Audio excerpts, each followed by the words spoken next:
everyone, and welcome to the undisputed heavyweight champion of the world, show made for the fans by a fan. I am your host, as always, Richard Team, and this is the award-winning Fan Show.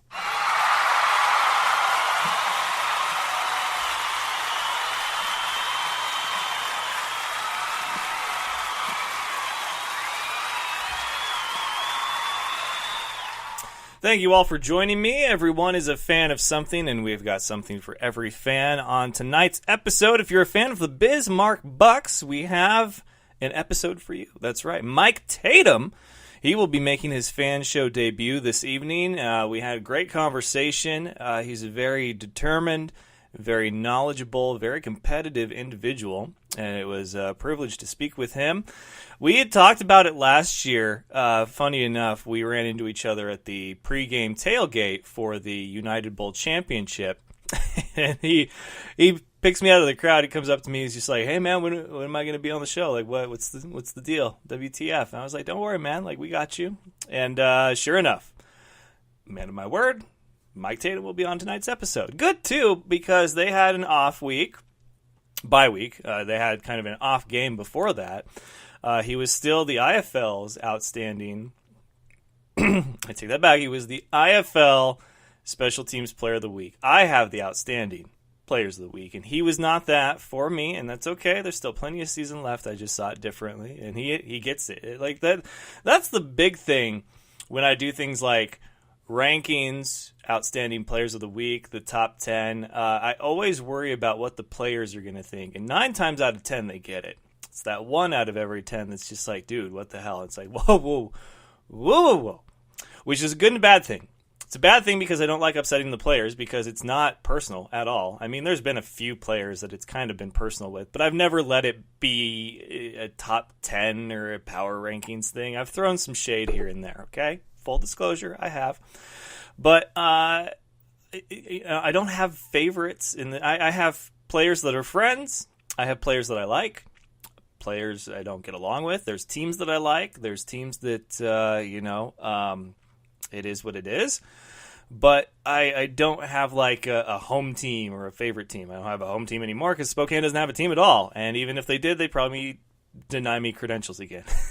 This is the irony of that. So anyway, great conversation. Looking forward to that one. Don't forget that at that point in the show, you will need to go ahead and click on the link for the Spreaker.com where you can hear that interview in its entirety. But for right now, we are here doing the top of the show on Facebook Live. Today's episode is brought to you by Halls. Triple soothing action because I hate getting sick. I've been sick.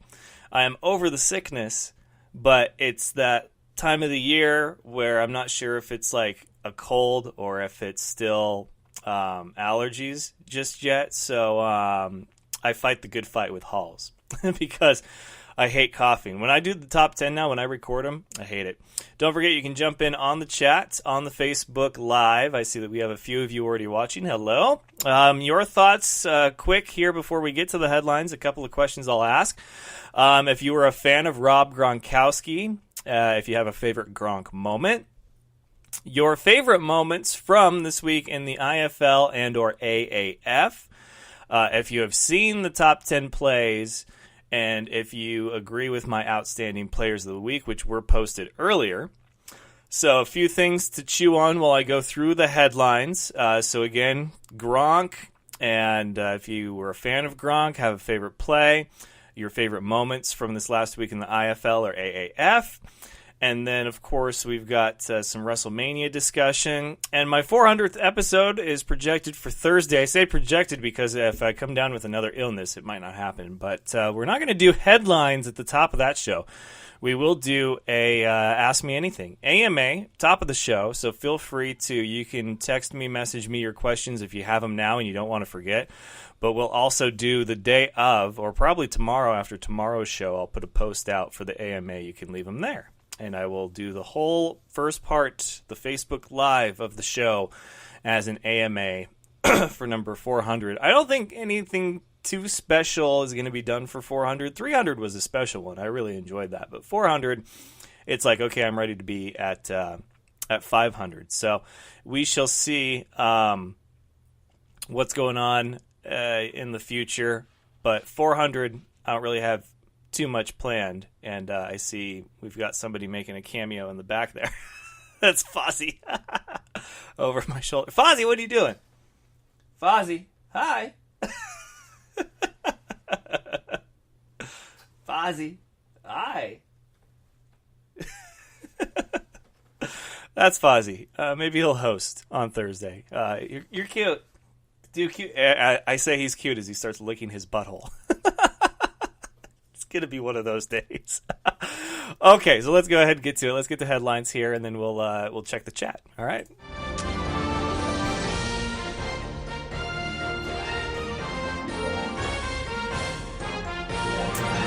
And headlines, of course, brought to you by Dynamite Enterprises. They make a lot of great things. The stickers that we've got here, these ones are, of course, the show sticker. Is the original logo right there, which I've seen on a mini helmet now. Shout out to Adam.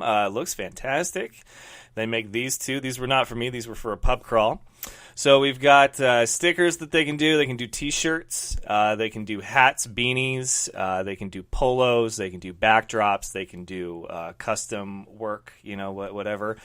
They could probably even do one of these giant flasks. This is hands down one of my favorite souvenirs from any stop on the Fan Show tour. They could probably do this for you, though, because he'll find the place that does giant flasks, and then he will put your logo or artwork on it. So if you need it for marketing, advertising, promotional, just merchandising, hit up Dynamite Enterprises. In fact, one of the presidents of the North Idaho chapter for the 49ers Faithful just hit him up. He heard me talk great lengths about them, and he's going to get some shirts ordered from him. So Ethan's working out those details with them. Like I said, folks, if I've done business with them and it was a good experience, and if it's a healthy relationship that I want to have, you will hear about it on the show. Mark my words. So, Dynamite Enterprises, either email Ethan directly, ethan@dynamiteenterprises.com, or stop by the website, dynamiteenterprises.com.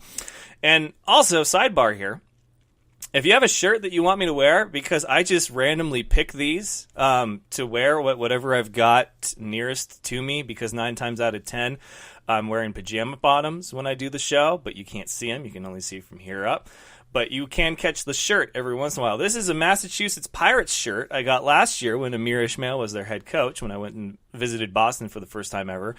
If you have a shirt that you want me to wear on the show, I'm fine with that. Send it my way. I'll get you my address. I don't have a Sioux Falls Storm shirt. I don't even have an Iowa Barnstormers shirt. It can be a shirt or a hat, but if there's something that you would like me to wear on the show for the first portion of the show on the Facebook Live, happy to do it. I can get you my information. We can make that happen. I would love to promote whatever it is you got. It got to be, at least PG-13. So Deadpool, but Deadpool without the speech bubble, right? All right. So headlines: Gronk retired. I think a lot of us saw that coming, and 9 years. That is above average for what is considered the average NFL tenure. But he had a great career. My personal favorite Gronk moment was just everything that happened off the field, his cruise and just his antics. He would always be so open during press conferences, but just enough to be like, I can't say that. I'll get in trouble if I do. Because he knew that he would get in trouble if he did. And how Bill Belichick dealt with him for that long, I do not know. It is a mystery to me. There are better players athletically. There are better skilled players that have come and gone without even a second thought from the Patriots, but yet Gronk was a staple for his time there. 78 touchdowns he caught from Tom Brady, or was it 79? 69. No. But I don't think there will be another personality like Gronk. He was a great tight end, especially when it came to blocking, which he caught a lot of flack for. So do you have a favorite Gronk memory? Let's check the chat here. Adam says, Fozzie! Yes. Fozzie, yes, by the butt licking, probably getting ready for his fan show hosting debut. Let's see here. Barry's here. Hey, Barry, what's going on? Adam's talking about the Wild Stallions. And no, I do not have a Storm shirt. I don't. It's one of those things where I try to get kind of the one-off things when I go to stops on the tour. And I had been to Sioux Falls a couple of times that I didn't feel the pressure to get anything the last time I was there because I thought it was going to be right back. That didn't happen, though. Got this. I really liked the shirt. It's one of the softer shirts. It's not going to shrink after 2 washes, and it's the football tee, but it was a great quality shirt. I love it. I also got a Nick Hague jersey, only player jersey I've ever purchased. But it was a big year for him. It really was, because he got to play in front of his family for the first time in his career, and I just wanted to have a Hague jersey, so I bought that. I always buy the wife something when I go. So she has a Barnstormers shirt. She just doesn't wear it anymore. I think it's lost in the closet somewhere. But there's been a few things that I've bought. Usually a hat. I love hats. I'll usually get a hat from wherever I go. So Gronk has retired after 9 seasons. It was week 5 in the IFL. Your outstanding players of the week. Defensively, it was hard. It was a hard decision for the simple fact that there wasn't anybody that jumped out at me. It's just you look at the stats and you see that they've got a number in every category. It wasn't like that this week. It's been that way weeks before, but not this time.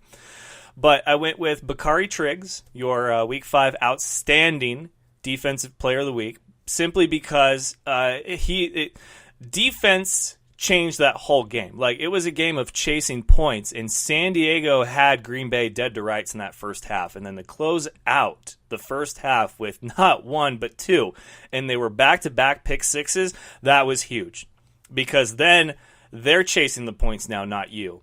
And I think it was huge. Bakari, he had 2 tackles, 2 interceptions. 1 was a pick six, a 30-yarder to boot, and he had a broken-up pass. So their secondary did really well. They were a nightmare for Bernard. So congratulations to Bakari Triggs. Well-deserved. Like I said, it was hard to see one person's performance stand above the rest when it seemed like the defensive units as a whole. There was a lot of high scores this week. We didn't see the low scoring. We saw a lot of whoever got the ball last was probably going to win. And I thought all 3 games were really good. That was something. I thought all 3 games were great. So Bakari Triggs, your outstanding defensive player of the week. Nathan Criswell is your outstanding special teams player of the week. He was perfect. It was a 5-point game between the Danger and the Barnstormers here. 3-point game. So he got 10 points. He went 7 for 7 for PATs and then 1 field goal. And if he so much as misses, that field goal, then it's a tie game. And if he misses any number of the PATs, they don't win that game. So props to him. He won't get any of the glory, really, because of the fact that there was what I consider a walk-off touchdown. It was an incredible play. Holy crap. If you haven't seen it, you need to go watch right now. But he did his part. He was perfect, and I think perfection, especially at that position, deserves reward. I did look to see if there was anybody that had an outstanding performance as far as kicked returns or all-purpose yards. Every time B.J. Hill takes the field, I'm just this is going to be it. This is going to be the week that he's going to just take 1 or 2 to the house and have that outstanding performance. Hadn't happened yet, but soon to come, I'm sure. He had one that went 49 yards, and they called it back because a holding or illegal block in the back, and I just feel so bad for the guy because he got brought down at the 1, and it's just, like an Etch-a-Sketch. Never happened. So that was good. And then finally, your outstanding offensive player of the week goes to Daquan Neal. And this was probably the toughest decision of the week because Lorenzo Brown had an outstanding performance as well. In fact, if I could give it to 2 guys, I would have. But here's what the deciding factor was. So Lorenzo Brown, he had 10 touchdowns total. He had several through the air, a couple on the ground. But it was Daquan's Neal's long passing touchdown trumped Brown's. His long rushing touchdown trumped Brown's as well.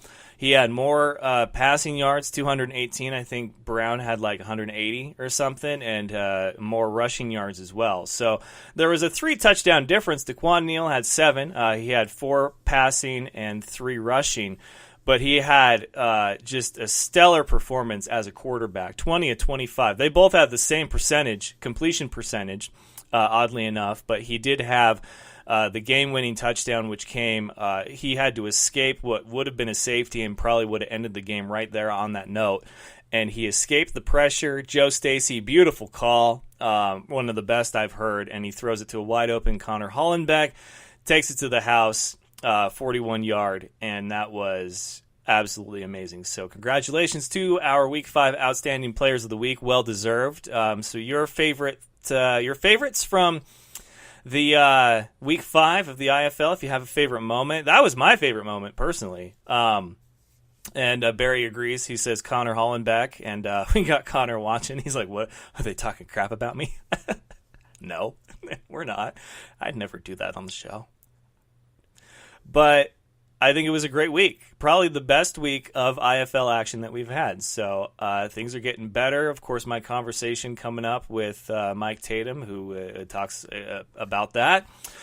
Gronk retired, Week 5 IFL, and then let's see here. We had, Week 7 of the AFL. Johnny Manziel made his AAF debut. I don't care. I really didn't. He played a few snaps. He had like a 30-yard completion, but I haven't been as excited for the AAF since Johnny Manziel signed with the Memphis Express as I was before that. But yes, it was Week 7. And I went, I think, 2 for 4. There we go. That's what I meant to say. I went 2 for 4 on the week. Not bad. The Apollos over the Legends, 38-6. I mean, so I called that one. Commanders over the Stallions, 19-15. Yes, 19-15 was the final score there. Pretty good game. Commanders kind of coming into their own. They're 5-2 now. And then Orlando is 6-1, so either of those teams could rightfully win and be a well-deserved win in the championship. Then the Fleet lost to the Hot Shots on a walk-off touchdown, so that game could have gone either way. Arizona, I still can't figure this team out. And the same with the Fleet. I thought the Fleet were going to be a guaranteed win this time.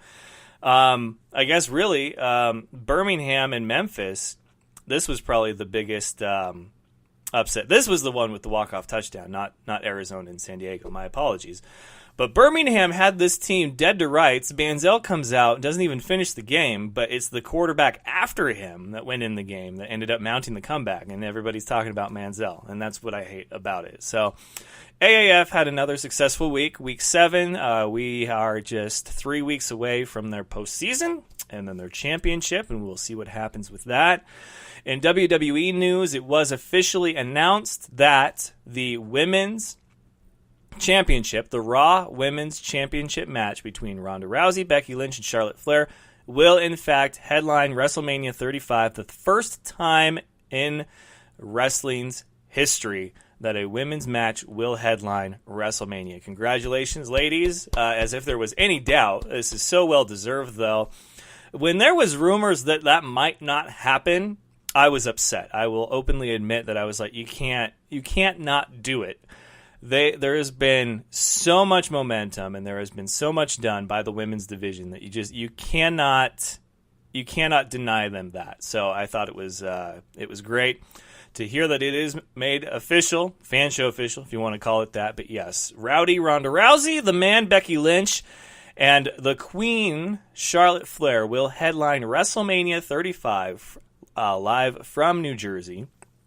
And in pop culture news, we are just 1 month away from Avengers Endgame, which I'm stoked for. And there was this nice, nifty little feature done by Marvel Studios that I saw today. I'll have to go find the link and share it. But it's an interview with the cast. You got Chris Evans, Chris Hemsworth, Robert Downey Jr., and their director. And they open up with, what if all the heroes lost? And I was like, oh, you guys are you're blowing my mind. They're like, that's Infinity War. It's like, what if, your heroes didn't save the day and they all lost? Let's check in on the chat. Let's see here. Barry says Manziel is overhyped, and he is. Let's see. Adam says the Hart Foundation will head into WWE Hall of Fame this year. Good for them. Very good for them. That's a faction that should have been in for a long time by now. The Hart Foundation. That probably should have been one of the first factions to go in. I mean, my opinion anyway. But suggestions for episode 400, battle bots. As far as the robotics news, a lot of the competitors are shipping out. A lot of the overseas competitors from the UK and otherwise have already started shipping their bots and their equipment. They'll make the trek to stateside this week. And then I'm seeing a lot of other posts from guys like Kraken and Valkyrie and, of course, Huge, some of my favorites from last season. They are going... they're getting all their stuff boxed up and shipped out and ready for the season 4 tapings, which I would love to go to. Would like to sell at least 5 to 10 more shirts. I think would ensure my round trip, and then we'll figure out the other details later. But if you could purchase a shirt or nudge a friend to buy a shirt, and that way we can get those printed, we can get those to you, and all will be well. But this will fund that particular stop. Not necessarily a fan show tour shop, but it is one of my things that I'm honored and privileged enough to be able to be a part of, and I would like to do it again. So buy a shirt. Get at me if you want to do that, either through Twitter, Facebook. You can text me, but email me, richard@thephanshow.com. Let's see here. Yes, Adam says buy the shirts. So 400th episode, Thursday, I will do an AMA to start the show. And then, of course, tomorrow we'll have another special episode working on some guests for that. I don't know if I'll have guests on the 400th episode. I'll probably have a few buddies, phone in just for shits and giggles. But other than that, I think that really about does it. Talked football. We talked nonsense. We talked IFL, AFL, of course. IFL... Right now, we will have a full preview Thursday because this is the first week all season that all 10 teams are competing. And I cannot wait for that. It's going to be great. But let's see. As it stands right now, tomorrow's Power Rankings Day, mind you. Sioux Falls Storm, we're at 4-0. The Rattlers 3-0. Iowa 3-0. Tucson 2-1. Quad City 2-2. Green Bay 2-2. Nebraska 1-3. Cedar Rapids 1-3. Bismarck 0-3. San Diego 0-4. And yeah, there wasn't much in the way of potential shift in the power rankings. This is a subtle hint there, and that's because there wasn't really an upset. There wasn't. But I think that's going to change this week. I think we're going to start to see some shakeups in the power rankings this week. Music, not much has happened in the world of music, actually, now that I think about it. I know the Interrupters are coming to Seattle next month. I'd really like to go and see them. Real Big Fish is going to go on a tour with Mest, and that'll be a lot of fun. And Bowling for Soup, they're going to be in Seattle this summer. So there's your music division announcement. Outdoors, go and check out All-Star Bass Fishing, Bobby Brown's Bass Battles, as round 2 gets ready. And I'm sorry I don't have a bracket update. Like I said, I didn't fill out a bracket this year. But Eastern Washington University running back Sam McPherson made the best tweet ever. He said, "The second that Gonzaga fans start to care about Eastern football is the day that he will root for Gonzaga." Preach, my brother. Preach. So that will do it for the headlines, and I thank all of you for joining us. Sup, Ken Walton. I hope your bracket isn't busted yet, and please let me know how your bracket's doing, since I don't have a dog in the fight and I didn't do a bracket this year. But that will do it for this first portion of the show. Go ahead and switch over to Spreaker.com as my conversation with the one and only Mike Tatum of the Bismarck Bucks. All right, ladies and gentlemen, joining me now, making his debut on the Fan Show, is one of the best all-purpose guys in the league, honestly. I mean, BJ Hill, look out. We've got the Bucks' own Mike Tatum. Welcome to the show, Mr. Tatum. How you doing?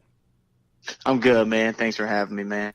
Yeah, it's been a long time coming. I remember championship last year. You were at the tailgate pregame, and you're just like, "Yo, when are you going to get me on the show?" And I was like, "We'll make it happen, man. Don't you worry." And I am a man of my word. Here you are, and we're about 5 weeks into the season. You guys had a bye. How you feeling? How you doing? How you liking being in Bismarck and all that good stuff? Good. Practice was a success this morning. We had practice this morning. I mean, we got a lot of big things coming in. I mean, we're going to surprise a lot of people as the season progresses and go on this year. Yeah, it's like I always tell people when it's early in the season. I mean, people will pick at the low-hanging fruit because that's just what they do. And, of course, you have franchises like Arizona and Iowa and Green Bay, even though they haven't had the best recent seasons, but you're talking about ones there that have a long tenure and a good fan base, very passionate one. And then you get the new kids on the block, and then you get the new ones that may come over from another league. And some people might not be familiar with you guys, and some might make their assumptions based on the first outing against what they call like real competition. And it's not fair because I always say, teams that don't do well aren't going to not do well the whole season. You can't expect a team to suck for 16 weeks in a season. They're gonna get better. They're gonna get better. Right, man. That's what I tell everybody. Everybody that talk to me, they ask me why I came here, why I leave Sioux Falls, and all these questions just keep on surrounding my departure from there. And like you said, man, you're always going to have those Class A organizations, the Iowas, the Green Bays, the Sioux Falls, the Arizona, all those organizations are always going to be great. But going into the season, here comes a new kid on the block, the Bismarck Bucks, no expectations. But I will say, confidently, we are the most watched team every week, which I appreciate the fans and whoever else that watch, because expecting big things eventually, but they just don't know when it's going to happen. But I can honestly say keep watching. We definitely have something special brewing. Which is funny you say that because as somebody who does media and highlights and player interviews, I kind of watch the game with a different eye. And one of the things that I will watch is, if I'm a fan of this team, how easy is it for me to follow you guys on the road, or if I can't make it to every home game? How's your social media doing? Is there updates every big play, every touchdown, every end of quarter? And then the broadcast especially, like, is the camera guy able to keep up? Are the graphics good? Are they up to speed on every score? You guys have a great broadcast. I got to admit, I was very surprised. Pleasantly surprised to see how professional everything looked, how smoothly it ran, and I did not expect that to come from Bismarck. But obviously there's a history there that predates you guys in the IFL. And what would you say that you know of Bismarck in your short time there that is the reason that this team is so successful when it comes to making sure that the fans are there, they support you, and that things run without a hitch? The Bismarck organization is growing, and it is fairly new with new owners and the new general managers and different things like that. We actually have a broadcast unit, like the TV station that broadcasts our games when it's on TV. They actually took over our Facebook media, took over our live posts, and then yes, and then we have the big Bismarck Bucks Facebook page that everybody can go to, and they will. As the weeks progress, they're definitely getting better. Because if you notice before the season, there wasn't a lot of posts, but now we're picking it up. We're getting the fans involved, and we are actually letting people know that we're here to stay, and we're not going to be the laughing stock of the league. Yeah, absolutely, and I don't think anybody should expect that. One thing that I was really impressed with was Quad City, another acquisition from the CIF. Their fan base shows up at the home games in droves, and they are loud, they are ruckus, they are, the ninth man there. And I was talking to their coach and Quentin Pedroza, and I was just like, this is the kind of fan base that this league needs more of. Because, of course, you can have Arizona where they have a big production out on the field and the fireworks and the pyros and everything that goes off. But it's like if you're not filling the seats and if it doesn't look full, it's like the presentation then almost means nothing. And I feel like you guys in Quad City, as far as that goes, are definitely holding up your end of the deal. And so now it's about putting the best product out on the field, and that means getting wins. And, of course, you had the big touchdown. You returned it to the house against your former team, the Sioux Falls Storm, and I talked to you after that. Ty Knight, who I keep in touch with, a good buddy of mine, one of my favorite relationships I've made in this league, he was there. What was the emotional state for Mike Tatum going into that game last week? If you paid attention to the game, my emotional state was really high. Like, I was so ready to play that I wasn't ready to play. I talked so much trash and stuff like that before the game, which I usually always do, but I approached it differently than any other game. And I think in the first quarter, I had to take a step back and realize my purpose of actually playing, you know what I mean, and not really focusing on myself. Because if you notice, my first quarter it wasn't Mike Tatum expectations, you know what I mean? And then after actually playing and had to take a second and, you know, just not necessarily look in the mirror, but I had to realize, like, hey, there's 3 more quarters of football. You'll notice that my production picked up the second quarter. I got a couple more catches, you know, got a couple good blocks. Third quarter, you know what I mean? After halftime speeches and stuff like that, it was like, fellas, we're going to go out here and score. You know what I mean? Sioux Falls is not going to lay down. We're going to go out here. We get the ball first. We're going to go out here and score and try to change the game around. It's definitely not easy to play a Sioux Falls team that knows that they have their own problems to deal with. They took a lot of hits on the defensive side in the offseason. They narrowly escaped Cedar Rapids, which my jury is still out on the River Kings. I know that they can play ball, but, I mean, you don't get that close to beating Sioux Falls without actually beating Sioux Falls usually, and they let that one slip away. So Sioux Falls knew that they needed to make some adjustments. They had, you know, you guys coming up, and then, of course, they had the Danger, which they were able to get a win against those guys as well. But some tough matchups early on, a lot of emotion going into these.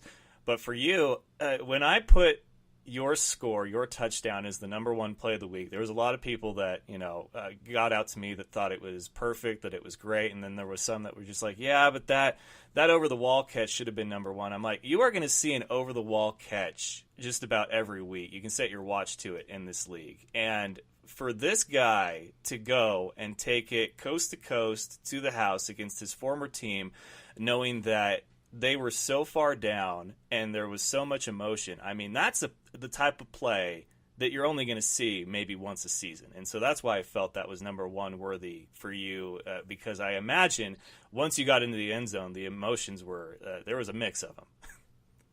Yeah, it was definitely crazy. I had mixed emotions, and I'm going to piggyback on you about the kick return. A lot of people were upset, and a lot of people did write me, and they said something to me about it and stuff like that. But you have to understand that, yes, it was against my former team. Yes, we were getting our Bucks kicked, but it's when it happened. I mean, we understand the score was out of control. Yeah. But when you see indoor football, arena football, anything that's fast-paced like that, that is a game-changing play. Yeah, you see over the wall all the time, one-hand catches all the time, but you expect when you see that play that the game is going to change at that point. I mean, it didn't happen for us, but that doesn't take away from what kind of great play that was, though. Yeah, and that's the kind of thing that I think people overlook when it comes to this sport, is how much emotion goes into these games, because you guys aren't playing for a paycheck. I know. And I have not yet been able to say that phrase with a straight face, and I'm sorry, but you know it's the truth. You guys are playing for a number of things. The younger guys, a second chance, maybe their first chance, tape, film, whatever. You're playing because you love the game, you want to give back, you love the community and the fans. I mean, there's just so many reasons why you guys play this game that money is probably the furthest thing down the list. Yeah, you are right about that. People keep on asking me, like, why do I do it? I mean, I work when I'm not playing football also, so you know, it all kind of adds up. You still get the game you love, and you still get a chance to move up. You know, you still get a chance to put a great product out for the fans, your family, and different stuff like that. And everybody still gets a chance to see you play.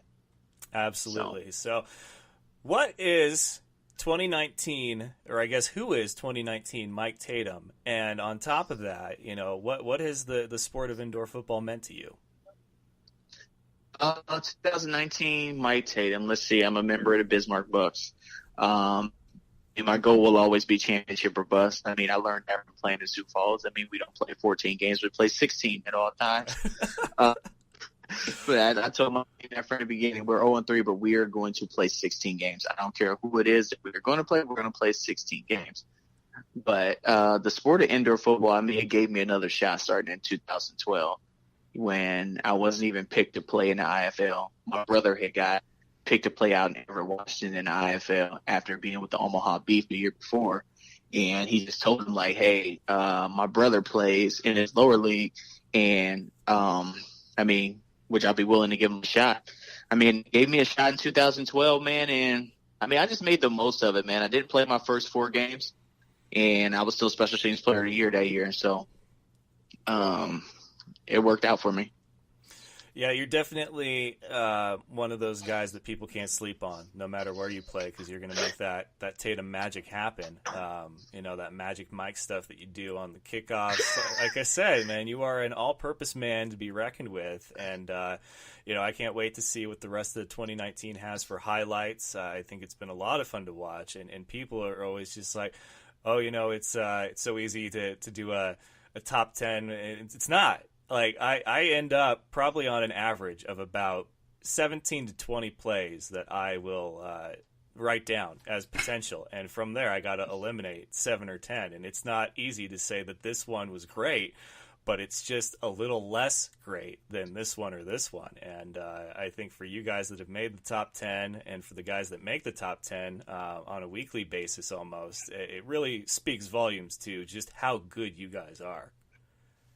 No, you're right about that, man. And we really appreciate the top 10 that you do. Because, I mean, we didn't have that last year or the year before. Like, it'll be some weeks that – because we look forward to stuff like that. But like you said, we don't play for the money.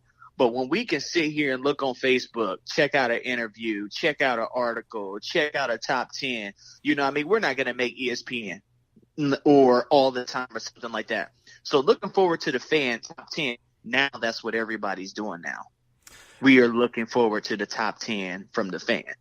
And I do appreciate that, man. And I got to say, it's funny that you mentioned the ESPN top 10 because that's really what inspired my own top 10 is that, the ESPN, everybody hashtags SC top 10 and blah, blah, blah. And there has been so many plays that have been SportsCenter top 10 worthy during IFL season. I mean, they had, Brady Rowland going through the wall a couple of years ago that made it, but there was a Ryan Ballantyne one-handed grab against Wichita Falls a few years back, and I thought it was one of the single greatest plays I've ever seen in my life. That didn't even make top 10. So I was like, you know what, screw it. These guys don't need to beg for somebody else's top 10. I'll make my own, and it'll be all you guys.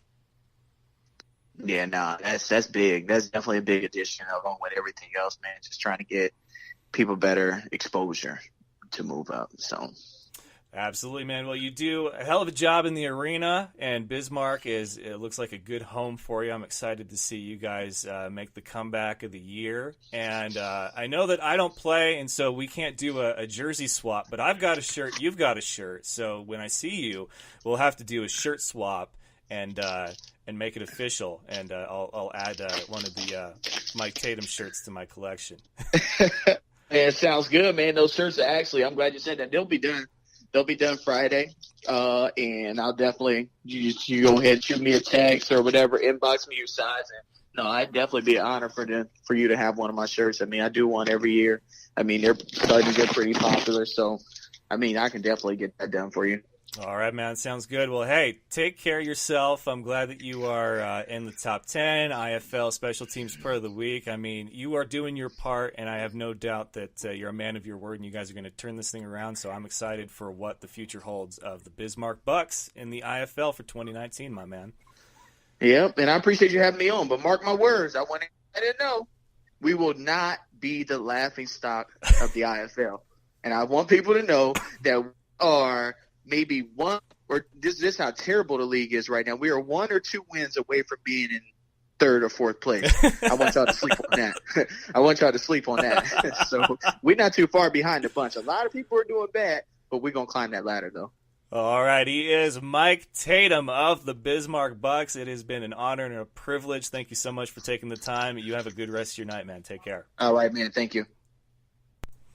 And one more big shout out to Mike Tatum. Really fun conversation, and it's always a gamble, kind of a 50-50, if that, as far as the odds on if it's going to be a comfortable, fun, and overall good conversation. And I thought that we had a great one, and for that to happen first time somebody's on the show is a rarity, and I appreciate it. So Mike Tatum, this is the first of many times that you will hear him on the Fan Show, because he even said, hey, even if it's not IFL related, if you just want to shoot the shit, let's do it. I'm all for it.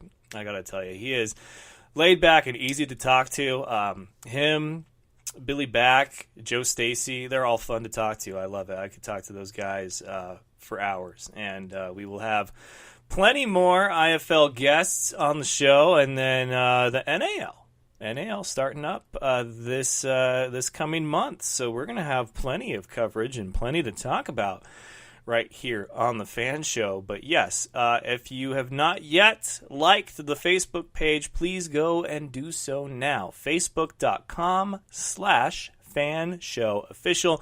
Give everything you see there a share. This is my one request. You see an outstanding player post, share it. You see a top 10 post, share it. You see anything, share it, because that's the best way to help these guys, to help the show, to help everything grow and grow and grow in the community that is Fan Nation. So give us a like, give us a share. Follow us on Twitter if you'd like to do that as well, or instead, and that's handle @FanShowOfficial. You can check out our Instagram if that's your flavor, and that is The Fan Show. And if you cannot listen live, if you can't join by either the Facebook Live that we do for the first portion of the show or on Spreaker.com that we do for the entirety of the show, make sure that you are liked and subscribed on one of the many platforms that will let you know when we post new episodes and new content. It should be every Tuesday, Wednesday, and Thursday at 7 Eastern, 4 Pacific. And that is Spotify, iTunes, SoundCloud, and even iHeartRadio, and of course, Spreaker.com. So just go and search The Fan Show. I post the links all the time. If you follow any of the platforms, you should be able to find one link or another. I would say the two that you should be focused the most on would be the Facebook page and the Twitter, because those are going to keep you the most up-to-date and in the loop for all things Fan Show. So I want to thank you all for tuning in this evening. It's been a lot of fun. Thank you, Mike Tatum. Thank you all that have shared the Fan Show Top 10. Go and check those out. That call by Joe Stacy for the number one play of the week, without a doubt one of the best. Congratulations again to the outstanding Players of the Week, Mr. Daquan Neal, Nathan Criswell, and of course, Bakari Triggs. And we will be back tomorrow night with another episode. Don't forget, it's not official unless it's Fan Show official. So until next time, ladies and gentlemen, best of luck to you and yours. Go Niners, and remember, of course, it's all fun and games until you butt fumble. Good night, folks. Do you remember the time that Mark Sanchez ran into his player's butt? That was funny sports. Thank you for having me on the show, man. I love the Fan Show.